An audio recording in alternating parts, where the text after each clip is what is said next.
Doctor BR Ambedkar SC ST BC మైనారిటీల ఐక్యత, SC ST BC మైనారిటీల ఐక్యత.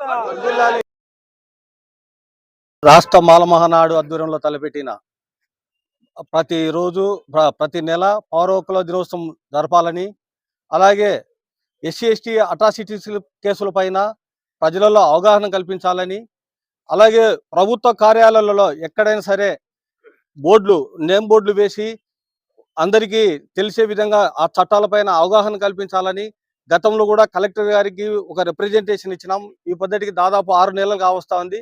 ఇంతవరకు ఎక్కడ దాని మీద చర్యలు తీసుకోలే. అదే కాకుండా ఇదే జమ్మలమడుగు ఆర్డీఓ గారికి కూడా చాలాసార్లు వినతి పత్రం ఇచ్చినాం.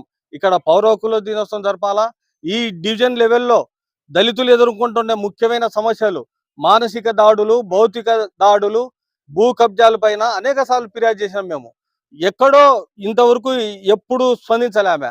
ఎప్పుడైనా మేము ధర్నా తలపెడితే ఇక్కడ రూమ్ ఖాళీ ఏంటది, లాక్ అయింటది బీగాలు. ఎందుకు ఆమె పెద్దలా గద్దలా ఎందుకు ఇట్లా అవుతుంది నాకు అర్థం కావడం లేదు. ఆమె దళితుల పట్ల పూర్తిగా నిర్లక్ష్యంగా వివరిస్తుంది. కనీసం ఇక్కడ నుండి 10 మాటలు ఫోన్ చేసే ఎత్తలే ఫోను. ప్రభుత్వం ఇచ్చిన ఫోనా లేకుంటే ఆమె సొంత ఫోనా? ఎట్లా ఈమె రాజ్యాంగ పరంగానే కదా ఆమెకు ఉద్యోగం వచ్చింది. అంబేద్కర్ గారు ఆయన రాజ్యాంగంలోనే కదా ఆమె చదివింది. ఆమె రాజ్యాంగం వల్లనే కదా ఉద్యోగం వచ్చింది. ఇవేమన్నా సొంతం ఉద్యోగం తెచ్చుకునేదా? ఏమన్నా దీనికి ఏమైనా రాణిగా ఉందా? ఎట్లయితుంది అది?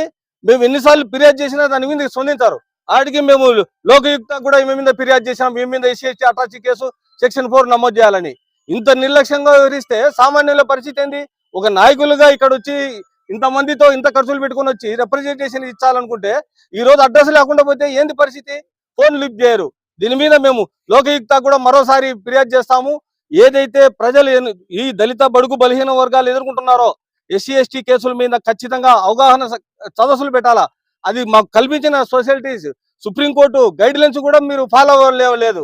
కలెక్టర్ ఇచ్చిన జీవోను కూడా మీరు తుంగలో దొక్కితే ఏంది ఇది పరిస్థితి? ఎక్కడ పోతుంది సమాజం? ఇక్కడ మేము అంబేద్కర్ విగ్రహానికి దండ వేయాలనుకుంటే పర్మిషన్ కావాలంటున్నారు. ఏంది ఎట్లా పోతుంది? దళితులు అంటే అంత చిన్న చూపా? ఈ రోజు మానసికంగా ఈ దళితులు వెనుకబడికి పోవడానికి కారణం, ఆర్థికంగా మానసికంగా ఏ దాంట్లో అయినా వెనుకబడి పోవడానికి కారణం రెవెన్యూ వ్యవస్థ అని గట్టిగా చెప్తున్నా. ఎందుకంటే ఈ రెవెన్యూ వ్యవస్థ వల్లనే ఈ రోజు దళిత బడుగు బలహీన వర్గాల బతుకులు నాశనమైనాయని చెప్తానా. ఈ రోజు మా ఉసురు ఖచ్చితంగా ఈ రెవెన్యూ అధికారులకు, ఈ తప్పులు చేస్తున్న అధికారులకు ఖచ్చితంగా తగులుతుందని కూడా ఈ సందర్భంగా తెలియజేస్తున్నా. ఇదే కాకుండా ఈ రోజు ఇంతవరకు అసైన్మెంట్ కమిటీ తరఫాలే భూ పంపిణీ గురించి ఎస్సీ ఎస్టీలకు. ఎక్కడి నుండో ఇక్కడ ఆధార్ కార్డు ఉంది, రేషన్ కార్డు ఉంది, ఓటు కార్డు ఉంది. వాళ్ళకు లేదు ఇక్కడ ఈ రాష్ట్రంలో భూములు.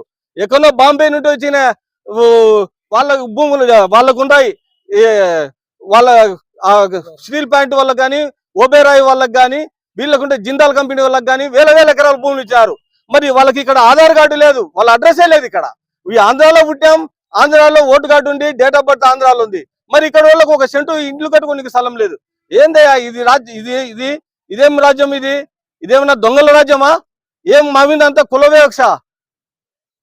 ఇప్పుడే ఆర్డీఓ గారికి చెప్తానా నేను, ఇటువంటి పరిస్థితి ప్రతిసారి మాకు పునరావృతం అవుతుంది. మీ దగ్గరకు వచ్చినప్పుడల్లా మేము అవమానపడిపోతున్నాం. ఇది మంచి పద్ధతి కాదు. దీని మీద ఖచ్చితంగా పై అధికారుల దృష్టికి తీసుకుపోతాం.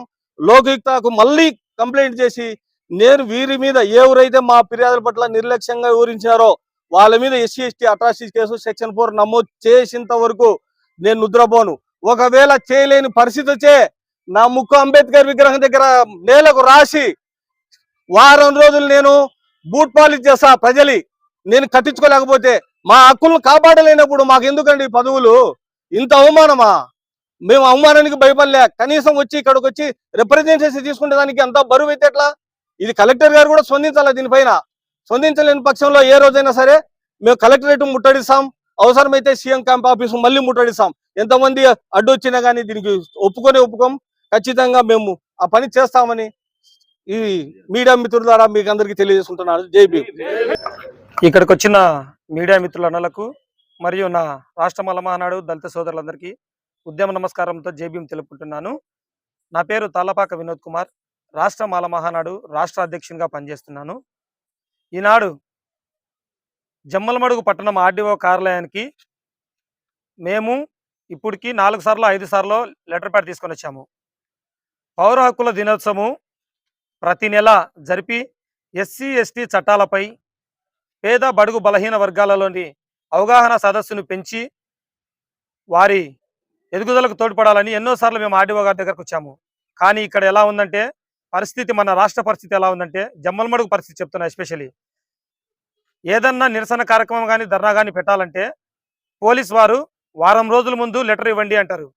వారం రోజుల ముందు మేము లెటర్ ఇస్తే మేము వచ్చే సమయానికి జమ్మలమడుగు ఆర్డీఓ గారు సీట్లో ఉండరు. మరి మేము ఎవరికి ఇవ్వాలి? మేము జమ్మలమడుగు ఆర్డీఓ గారిని ప్రశ్నిస్తున్నాము. దళితుల ఫిర్యాదుల పట్ల మీరు ఎందుకు నిర్లక్ష్యం వహిస్తున్నారు? ఈ విషయాన్నై మేము రాష్ట్ర మాల మహానాడు తరపున కలెక్టర్ గారిని కలిసి ఎందుకంటే చాలా మేము చింతిస్తున్నాము. 4 సార్లు 5 సార్లు మేము ఎక్కడెక్కడి నుంచో బండ్లు వేసుకొని వస్తే ఆర్డీఓ గారు మేము వచ్చిన సమయానికి ఉండరు. ఇది ఎందుకో మాకు అర్థం కావట్లేదు. కాబట్టి ఆర్డీఓ గారు మా మనవిని ఆలకించి మేము దళితులు ఇస్తున్నటువంటి ఫిర్యాదుల పట్ల మీరు చర్యలు తీసుకోకపోతే మీ మీద మేము రాష్ట్ర ముఖ్యమంత్రి వారికి కలవడానికి వెనకాడబోమని తెలియజేస్తున్నాము. అంతేకాకుండా దళితులపై రాష్ట్రంలో అనేకమైన అన్యాయాలు జరుగుతున్నాయి. కానీ రాజకీయ నాయకులు కానీ ప్రభుత్వ అధికారులు కానీ ప్రశ్నించేది లేదు. ఎవరైతే అగ్రకులస్తులు ధనవంతులు ఉన్నారో వారికే సాయం చేస్తున్నారు. పేదల పరిస్థితి వారు ఎవరికి చెప్పుకోలేకో తెలియక చాలా ఇబ్బంది పడుతున్నారు. దయచేసి జమ్మలమడుగు ఆర్డీఓ గారు, మేడం, మీరు మా మీద దయ ఉంచి వెంటనే దళితుల ఫిర్యాదులు ఏమొచ్చినా సరే వెంటనే వాటిని పరిష్కరించాలని కోరుకుంటూ సెలవు తీసుకుంటున్నాను. జై భీమ్. రాష్ట్రం ఇప్పుడున్న అధికారులు నాయకులు చిన్నదిగా చేస్తూ మేమెందుకు పనికిరామనే భ్రమలో ఇంకా వాళ్ళు బ్రతుకుతూ మేము వచ్చినా మాట్లాడే స్థితిలో లేకుండా ఒకవేళ ఏం మాట్లాడాల్సి వస్తుందో అని పారిపోతూ ఉన్నారు. ఈరోజు జమ్మలమడుగు ఆర్డీఓ గారు శ్రీ సాయిశ్రీ గారు నిజంగా మేమేం మాట్లాడతామని పారిపోయినట్లు ఉంది అనుకుంటా ఉన్నాను నేను. ఎందుకంటే ఇప్పటికి 5వ సారి ఇది మేము ఇక్కడ రావటం, ఆమెకు మా బాధలు చెప్పుకోవాలని వినవించుకోవాలని రావటం, ఆమె వెళ్ళిపోవటం జరుగుతూ ఉంది. ఒక ప్రజా సంఘాల నాయకులు మరి అధికారుల దగ్గరికి పోతేనే పట్టించుకొని పరిస్థితి ఈ దినాల్లో ఉంటే మరి సామాన్య మనిషికి ఏ విధంగా స్పందిస్తారో ఒక్కసారి మరి ప్రజలందరూ గమనించాలని విన్నవించుకుంటా ఉన్నా. ఈరోజు జమ్మలమడుగు పట్టణంలో ఈ యొక్క ఆర్డీఓ కార్యాలయం నందు నిరసన కార్యక్రమానికి వచ్చిన కార్యకర్తలకు అందరికీ నా ధన్యవాదములు. ఆర్డీఓ గారు ఇంతకుముందు 5 సార్లు మేము ఇచ్చినాము వినతి పత్రాలు, దానిపైన ఎలాంటి స్పందన లేదు. ఇకపోతే ఈ ఫిర్యాదులను ఆమె స్పందించకపోతే రాబోయే దినాలలో పెద్ద ఎత్తున ఉద్యమాన్ని సిద్ధంగా ఉంటామని మనం చేసుకుంటున్నాం. జై భీమ్.